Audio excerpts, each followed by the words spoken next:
지금부터 내가 쓰려고 하는 거짓이라고는 전혀 없는 이 기괴한 이야기를 누군가가 믿어주기를 바라지도 또한 바라고 싶지도 않다. 사실 나 자신도 믿지 못하는 일을 믿어달라고 한다면 그것은 미치광이의 잠꼬대로밖에 여겨지지 않을 것이다. 나는 지금 미친 것도 꿈을 꾸고 있는 것도 아니다.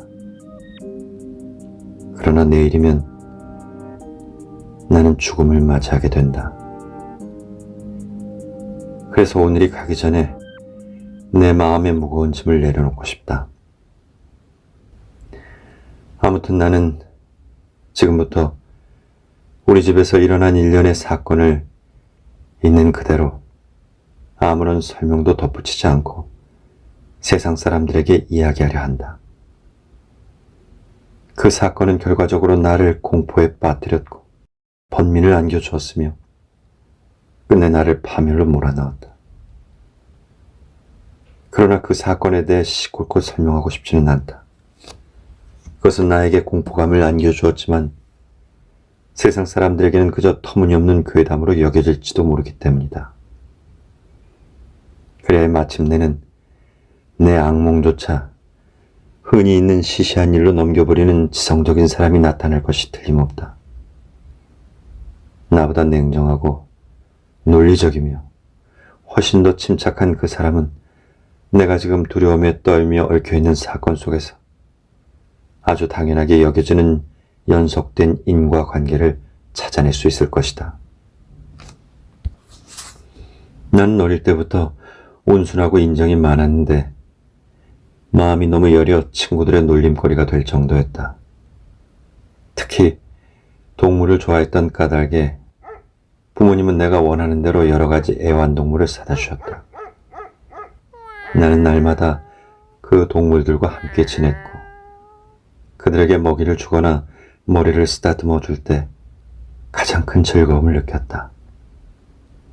이러한 성격은 나이를 먹어가면서 한층 더해져서 어른이 되었을 때에는 오로지 동물을 사랑하는 것만이 유일한 즐거움이 되었다. 주인에게 충실하고 영리한 개에게 애정을 품어본 적이 있는 사람들에게는 그런 기쁨이 얼마나 큰 것인지 고고하게 설명할 필요가 없을 것이다. 특히 인간의 천박한 우정과 경박한 신의를 여러 번 겪어본 사람이라면 동물의 헌신적인 애정 속에서 가슴 뭉클한 그 무엇인가를 느낄 것이다. 나는 일찍 결혼했는데 다행히 아내의 성품도 나와 비슷했다. 내가 동물을 좋아하는 것을 알고 아내는 여러 가지 귀여운 애완동물들을 사들였고 우리 집에는 작은 새를 비롯해서 금붕어, 강아지, 토끼, 새끼 원숭이 그리고 한 마리의 고양이가 있었다.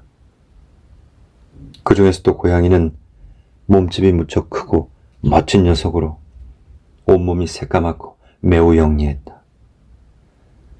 어쩌다 그 고양이의 영리함이 화제로 오르게 되면 미신을 믿는 아내는 예로부터 검은 고양이는 모두 마녀의 화신으로 전해져 온다는 말을 곧잘 하곤 했다. 그렇다고 아내가 정말로 그렇게 생각하고 있었던 것은 아니며 나 또한 그 말이 그저 우연히 생각나서 쓰고 있는 것뿐이다. 그 고양이의 이름은 염라대왕이라는 뜻의 플루토였는데 늘 내가 먹이를 주었으며 집안 어디에든 내 뒤를 졸졸 따라다녔다. 그래서 외출을 할 때마다 고양이가 따라 나서지 못하도록 막는 것이 여간 힘든 일이 아니었다. 우리의 우정은 여러 해 동안 이어졌는데 그동안 내 기질과 성격은 폭음 때문에 지난날의 자체는 찾아볼 수도 없을 정도로 달라지고 있었다. 날이 갈수록 침울해졌고 변덕이 심해져서 아무것도 아닌 일에 화를 잘 냈으며 다른 사람의 기분 같은 것은 염두에 두지도 않았다. 그러다가 마침내 아내에게 욕설을 퍼붓고 폭력을 휘두르기에 이르렀다. 그러한 내 성품의 변화는 동물들에게까지 영향을 미쳤다. 동물들을 돌보는데 소홀히 하는 것은 물론이고 심지어 학대하기까지 했던 것이다. 토끼, 원숭이, 강아지가 우연히 혹은 반가워하며 내 곁에 다가오면 사정없이 그들을 무사히 걸었지만 아직 플루토에게만은 손길을 뻗치지 않았다. 그러나 나의 성격은 더욱더 날카로워졌고 마침내 이제는 어느 정도 늙어 까다로워진 플루토에게까지 손을 대게 되었다. 어느 날 밤, 늘 다니던 선술집에서 만취가 되어 집에 돌아온 나는 플루토가 나를 슬슬 피하는 기색을 느꼈다. 나는 고양이를 꽉 움켜잡았고 그러면 나의 난폭한 태도에 놀란 듯 날카로운 발톱으로 내 손목에 가벼운 상처를 내고 말았다. 순간 나는 마치 악마와 같은 분노의 포로가 되어 나 자신조차 잊고 말았다. 내 순수한 영혼은 단숨에 사라지고 술에 중독된 사악한 징후가 내 온몸을 떨게 했던 것이다. 나는 조끼 주머니에서 주머니 칼을 꺼내서 고양이의 목을 움켜잡고 한쪽 눈을 도려냈다.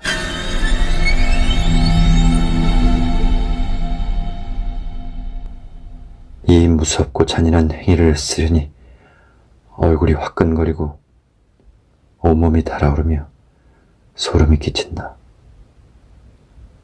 다음 날 아침 어느 정도 술이 깨어 이성을 되찾은 나는 내가 저지른 죄에 대해 공포와 참회가 섞인 감정에 빠져들었다. 그러나 그 감정도 결국은 일시적인 것에 지나지 않을 뿐 내 마음의 뿌리를 뒤흔들 만한 것은 못 되었다. 난 여전히 폭음으로 세월을 보내면서 그 행동에 대한 모든 기억을 완전히 술 속에 파묻어버렸다. 그러는 사이에 고양이는 조금씩 상처가 나아갔다. 도련의 눈구멍은 끔찍한 몰골이었지만 이제는 더 이상 고통을 느끼지 않는 듯했다. 고양이는 전과 다름없이 집안을 이리저리 돌아다녔으나 내가 가까이 가면 몹시 두려워하여 달아나곤 했다. 전에는 그렇게도 나를 따르던 동물이 그렇게 변한 것에 대해 처음에는 좀 슬프게 느껴지기도 했지만 그런 감정도 곧 분노로 바뀌어 마침내 구원받을 수 없는 파멸의 구렁텅이로 나를 몰아넣으려는 듯 짓궂은 감정이 복받쳐 올랐다.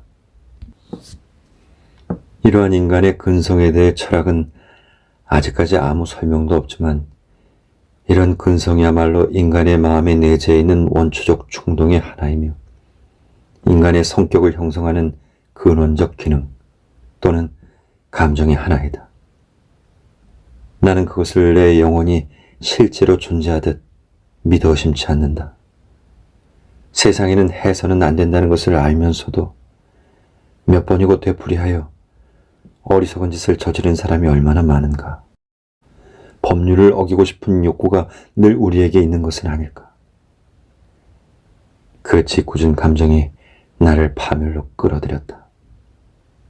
아무런 죄도 없는 동물을 계속 학대해서 결국은 파멸로까지 이르게 한 것은 나 자신을 나무라며 자신의 본성을 학대하고 악업으로 악업을 낳는 헤아리기 어려운 영혼의 욕구였다. 어느 날 아침 나는 태연히 고양이의 목에 밧줄을 걸어 나뭇가지에 매달았다. 눈물을 흘리면서 마음 한구석에는 비통한 회한에 가슴 아파하며 고양이를 매단 것이다. 내가 가슴 아파한 것은 그 고양이가 나를 사랑하고 있으며 또한 나에게 분노를 일으키게 할 만한 일을 아무것도 저지르지 않았으므로 그렇게 하는 것이 죄를 짓는 것임을 알기 때문이었으며 결국 내 불멸의 영혼을 신의 무한한 자비심으로도 구해낼 수 없는 그런 깊은 구렁텅이 속에 빠뜨리게 되리라는 것을 잘 알고 있기 때문이었다. 그 참혹한 짓을 저지른 날 밤, 잠들어 있던 나는 불이야! 하는 소리에 눈을 떴다. 침대와 커튼이 불길에 휩싸였고 집안은 온통 불바다였다.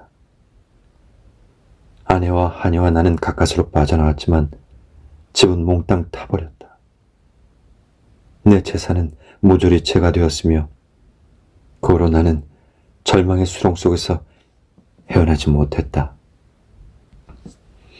나는 그러한 재난과 나의 잔인한 행위 사이에 어떤 관계가 있을 것이라고 생각할 만큼 마음이 약한 위인은 아니다. 나는 있는 사실을 그대로 이야기하는 것이며 설사 밀접한 관계가 있을지라도 그것으로 마음에 거리낄 것은 없었다. 이튿날 불이 난 곳에 가보니 한쪽 벽만 남은 채 모두 허물어져 있었는데 그것은 내 침대의 머리 쪽에 놓여있던 그리 두껍지 않은 벽이었다. 얼마 전에 석회를 새로 발라 화력에 강했던 모양이었다. 많은 사람들이 벽 쪽으로 모여들어 벽의 어느 한 부분을 아주 세밀하게 관찰하고 있었다. 신기한 일이네. 별 이상한 일도 다 있군. 사람들의 말이 내 호기심을 자극해 가까이 다가가 보니 하얀 벽에 얕게 새긴 듯 거대한 고양이의 모습이 나타나 있었다. 그것은 놀라울 정도로 정확했고 고양이의 목에는 밧줄이 감겨져 있었다. 그 유혹을 흘끗 쳐다본 나는 놀라움과 공포로 소름이 오싹하는 느낌이었다. 가까스로 냉정을 되찾은 나는 고양이를 목매단 곳이 집에서 조금 떨어진 뜰이었음이 생각났다. 불이야라는 외침에 사람들이 순식간에 뜰로 몰려와 법석을 떨었는데 그들 중에 한 사람이 잠든 나를 깨우려고 고양이 시체를 나무에서 내려 열린 창문으로 던져 넣은 게 틀림없었다. 그런데 다른 쪽 벽들이 무너지면서 고양이의 시체가 새로 바른 회벽에 눌린 것이다. 따라서 벽의 석회분과 화염과 시체가 발산하는 암모니아의 작용에 의해 이러한 화상을 만들어 냈을 터였다. 여기까지 생각이 미치자 양심이 어떻든 이성적으로 납득은 했지만 어쨌든 그 사실은 나에게 강한 인상을 남겼다. 여러 날 동안 나는 벽에 남았던 고양이의 환영에서 벗어날 수가 없었다. 그러는 동안 내 마음에는 회한과는 달랐지만 그 비슷한 기분이 싹 트면서 싸구려 술집 같은 데를 기웃거리며 대신 기를 만한 털빛이 비슷한 고양이를 찾아보게 되었다. 어느 날 밤 술집에서 술에 취해 멍하게 앉아있던 나는 문득 술통 위에 뭔가 검은 것이 웅크리고 있다는 것을 깨달았다. 아까부터 그 술통을 바라보고 있었는데 그제야 그것이 눈에 띄었다는 것이 참으로 이상하게 여겨졌다. 난 가까이 다가가 손을 대보았다. 그것은 플루토와 비슷한 몸집을 한 검은 고양이로 한 군데만 빼놓고는 플루토와 똑같은 모습이었다. 플루토는 온몸이 새까맣지만 이 고양이는 가슴 언저리 부분에 흐릿하나마 흰색의 반점이 있었던 것이다. 내가 손을 대자 고양이는 얼른 일어나 목을 쭉 빼고 내 손에 몸을 비비면서 아양을 떨었다. 그 녀석이야말로 내가 찾고 있던 고양이였다. 그러나 가게 주인은 그 고양이가 자기 것이 아니며 어디서 왔는지는 모르고 전에도 본 일조차 없다고 말했다. 나는 잠시 고양이를 쓰다듬어 주다가 이윽고 집으로 돌아가려고 일어섰다. 그러자 고양이도 함께 따라가고 싶은 눈치였고 나는 따라오도록 내버려 두었다. 집에 오는 도중에도 나는 여러 번 고양이의 등을 토닥거려 주었다. 집에 오자 고양이는 곧 길들여졌고 아내도 마음에 들어했다. 그런데 어느 날인가부터 나는 고양이에 대한 혐오가 마음 깊은 곳으로부터 싹 도는 것을 느꼈다. 고양이가 나를 따른다는 것만으로도 성가시고 마음이 초조했어 견딜 수가 없었던 것이다. 그리고 혐오와 곤혹스러움이 점점 더해가면서 마침내 극도의 증오로 바뀌게 되었다. 나는 고양이를 피했고 일종의 치욕감과 전에 저지른 잔혹한 행위 때문에 고양이를 못살게 굴지는 않았다. 그러나 그것은 불과 몇 주일 뿐이었고 나는 점점 고양이에 대해 이루 말할 수 없는 증오를 느끼게 되었고 마치 전염병 환자를 대하듯 그 불길한 모습을 슬슬 피하게 되었다. 더욱이 집으로 데려온 다음날 아침 그 고양이 한쪽 눈이 플루토처럼 멀어 있음을 알게 된 것도 고양이에 대한 나의 증오심을 부추기게 한 이유 중에 하나였다. 하지만 아내는 바로 그러한 이유 때문에 고양이를 더욱더 측은히 여기고 있었다. 내가 미워하고 피할수록 고양이는 나를 더욱더 따르는 것 같았다. 내가 가는 곳마다 집요하게 따라다녔는데 내가 어디에 가든 을에 쫓아와 의자 아래 웅크리고 앉거나 무릎 위에 뛰어올라 핥거나 푹 그 불길한 몸을 마구 비벼댔던 것이다. 또한 일어나 걸어가려고 하면 두 다리 사이로 기어들어와 하마터면 넘어질 뻔하게 하고 길고 뾰족한 발톱으로 옷에 매달려서 가슴 언저리까지 기어오르곤 했다. 그럴 때면 단번에 내리쳐 죽이고 싶은 충동이 들었지만 무한한 인내력을 발휘하여 참곤 했다. 전에 저지른 그 죄악이 떠오르기도 했지만 사실은 고양이가 무서워서 손을 댈 수 없었던 것이다. 부끄럽게도 고양이가 나에게 안겨준 공포와 전율은 실로 어리석기 짝이 없는 망상에 의한 것이었다. 전에 내가 죽인 고양이와 지금의 고양이 사이에 단 하나 다른 점인 그 가슴에 있는 흰 반점에 대해 아내는 여러 번 나에게 주의를 환기시켜줬지만 그것은 아주 희미한 것이었다. 그런데 거의 눈에 띄지 않을 만큼 서서히 그것은 윤곽이 뚜렷해졌고 입에 올리기에도 몸서리쳐지는 형태를 나타내고 있었는데 그것 때문에 그 고양이가 미워졌고 무서웠으며 할 수만 있다면 그 고양이를 죽이고 싶었다.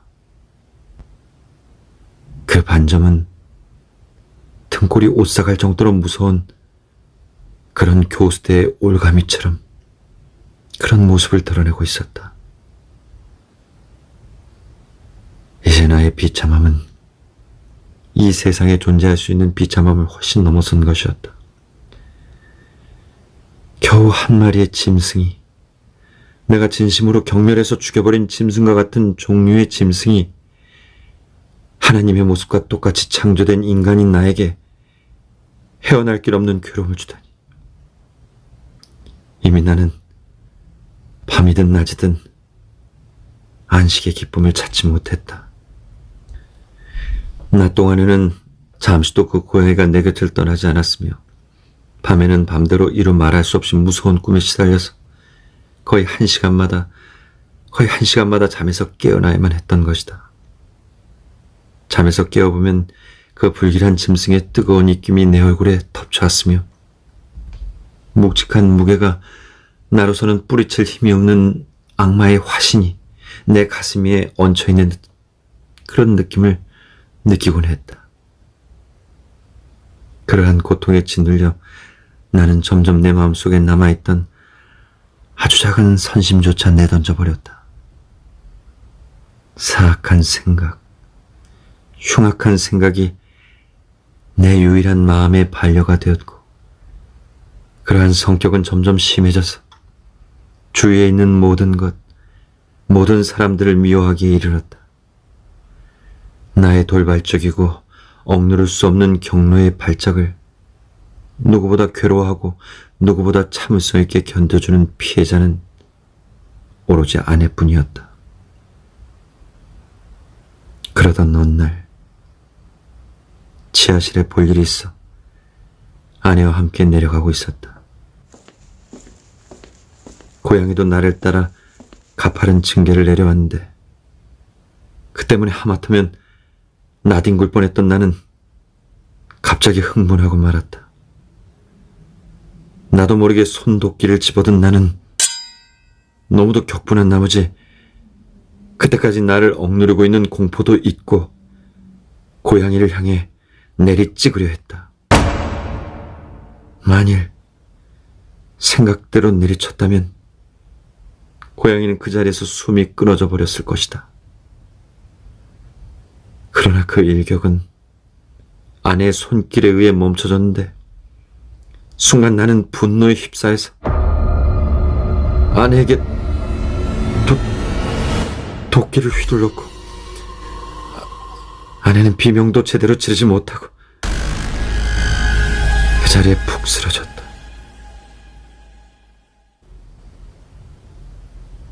다시 냉정을 찾은 나는 엄청난 사건에 몸이 부들부들 떨렸지만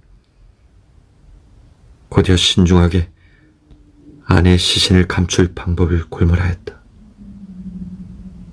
하지만 이웃 사람의 눈에 띄지 않게 아내의 시신을 밖으로 끌어내는 것은 도저히 불가능한 일이었다. 여러 가지 방법이 머릿속에 떠올랐다. 시체를 토막내 불에 태워버릴 생각도 했고 지하실 바닥에 파묻어버릴 생각도 했다. 아니면 우물 속에 버릴지, 마치 상품처럼 잘 포장해서 인부를 시켜 집 밖으로 지고 나가도록 하는 것도 생각해 보았지만 마땅치 않아 보였다. 그러다가 결국 그보다 훌륭한 방법을 떠올리게 되었다. 아내의 시신을 지하실 벽 속에 넣어 발라버리기로 결심한 것이다. 중세의 사제들이 희생자를 벽 속에 넣고 회죽으로 발라버렸다는 기록이 있는 것처럼 말이다. 그러한 목적을 달성하는 데 있어 지하실은 아주 안성맞춤이었다. 벽은 아무렇게나 쌓아올린 채 최근에 슬쩍 회로 한번 발라버린 그런 적이 있었는데 습기로 인해 아직 굳지 않았다. 더욱이 벽 한쪽은 장식용 연통과 난로였던 곳을 메어 다른 부분과 똑같이 보이도록 한 돌줄부가 있었다. 쇠지렛대로 그곳에 벽돌을 드러내고 시신을 넣은 다음 누가 보아도 의심하지 않도록 벽을 완전히 바르는 것은 그리 어려운 일이 아니었다. 그 계획에는 빈틈이 없었다. 나는 쇠지렛대로 쉽게 벽돌을 떼어내고 시신을 조심스럽게 안쪽 벽에 세운 다음 힘들이지 않고 본래대로 벽돌을 쌓아 올렸다. 그 다음에는 타로와 모래를 조심스럽게 손에 넣어 전과 다름없이 회를 반죽한 다음 새로 쌓아 올린 벽돌 위에 골고루 발랐다. 그 일을 끝낸 후 나는 비로소 안도의 한숨을 내쉬었다. 벽은 조금도 손댄 흔적이 없는 것처럼 보였다. 나는 바닥에 떨어진 티끌 하나까지도 일일이 주운 다음 의기양양하게 주위를 돌아보며 중얼거렸다. 그래도 헛수고는 아니었어. 다음에 할 일은 그 비극의 원인이 된 고양이를 찾는 것이었다. 나는 이미 고양이를 죽여버리기로 결심을 했던 것이다. 만약 그때 내 눈에 띄기라도 했다면 그 고양이의 운명은 그것으로 끝나버렸을 것이다. 그러나 그 교활한 녀석은 지난번에 내 격렬한 분노에 겁을 먹었는지 내가 그런 기분으로 있는 동안은 내 앞에 어신도 하지 않았다. 그 불길한 고양이가 없어져 얼마나 홀가분하고 통쾌한 안도감을 느꼈는지는 도저히 글로 표현하거나 상상할 수 없을 정도이다. 고양이는 그날 내내 모습을 나타내지 않았는데 나는 고양이를 집으로 데려온 뒤 처음으로 아주 편하게 잠들 수 있었다. 그렇다. 분명 살인을 했다는 중압감이 마음을 억누르고 있었음에도 그럼에도 불구하고 편안하게 잠을 잘 수 있었던 것이다. 이틀이 지나고 사흘이 지나도 나를 괴롭히던 고양이는 여전히 나타나지 않았다. 나는 다시 자유로운 몸이 되었다는 안도감을 느꼈다. 두려움을 주던 그 괴물은 영원히 달아난 것이다. 이제 두 번 다시 그 고양이를 볼 일이 없을 것이라고 생각을 하니 나는 더할 나위 없이 행복해졌다. 나는 내가 저지른 그 무서운 범죄에 대해 그다지 양심의 가책을 느끼지 않았다. 물론 아내가 사라진 이유에 대해 두세 차례 신문을 받았지만 문제없이 대답할 수 있었고 가택 조사에서도 별다른 혐의점이 발견되지 않았다. 이로써 나는 미래의 행복이 보장된 것이라고 생각을 했다. 아내를 죽인 지 나흘째 되는 날, 뜻밖에도 한 무리의 경관들이 들어와 다시 엄중하게 가택 수색을 시작했다. 그러나 아무리 면밀하게 조사를 할지라도 시체를 감출 곳을 쉽게 찾을 리 없다고 확신한 나는 조금도 당황하지 않았다. 경관의 명령으로 나도 함께 집안 구석구석을 샅샅이 수색하게 되었다. 드디어 지하실로 내려가게 되었을 때에도 나는 얼굴빛 하나 달라지지 않았는데 마치 내 심장은 천진난만하게 잠든 아이처럼 조용히 뛰고 있었다. 나는 팔짱을 끼고 이리저리 유유히 돌아다녔다. 이윽고 경관들은 완전히 의심이 풀려 집을 떠나려 했다. 그러자 기쁨을 억누를 수 없었던 나는 무죄를 그들에게 한층 더 확신시켜주고 싶어 견딜 수가 없었다. 참다 못한 나는 층계를 올라가는 경관들에게 이렇게 외쳤다. 여러분의 의심이 풀려 무엇보다 기쁩니다. 여러분의 건강을 빌면서요. 앞으로는 좀 더 예의 있게 행동을 해주시길 바랍니다. 그런데 여러분, 어떻습니까? 이 집은 구조가 정말 잘 되어 있지 않나요? 아무 이야기나 마구 짓거리되고 싶은 격렬한 욕망에 휩싸인 나는 내가 무엇을 말하고 있는지조차 알지를 못했다. 정말 잘 지어진 집이에요. 무엇보다 이 벽 말이에요. 아니 여러분들 그냥 그렇게 돌아가시는 거예요? 어떻습니까? 이 벽이 얼마나 견고한지, 예? 여기까지 말한 나는 몹시 흥분을 해서 마치 미치광이처럼 들고 있던 막대기로 안에 시신이 들어있는 부분을 힘껏 내리쳤다. 그러자 벽을 내리친 소리의 메아리가 채 가시기도 전에 벽 속에서 어떤 소리가 들려왔다. 처음엔 어린아기의 울음소리처럼 짓눌린 채 간간히 끊어지듯 들려왔는데 곧이어 사람 소리라고는 도저히 믿을 수 없는 길고 높으며 끊임없이 끊어짐이 없는 괴상한 비명으로 변해갔다. 그것은 지옥에 떨어진 죽은 사람과 그 파멸의 기뻐 날뛰는 악마의 입에서 동시에 흘러나오는 그야말로 지옥에서 들을 수 있는 공포와 승리가 반반씩 섞인 울부짖음이었다. 순간 나는 정신이 아득해져서 반대쪽 벽으로 쓰러지듯 비틀거렸다. 층계 위에 서 있던 경관들도 공포와 놀라움으로 잠시 동안 우두커니 서 있더니 다음 순간 대여섯 명의 억센 손이 달려들어 벽을 마구 허물기 시작했다.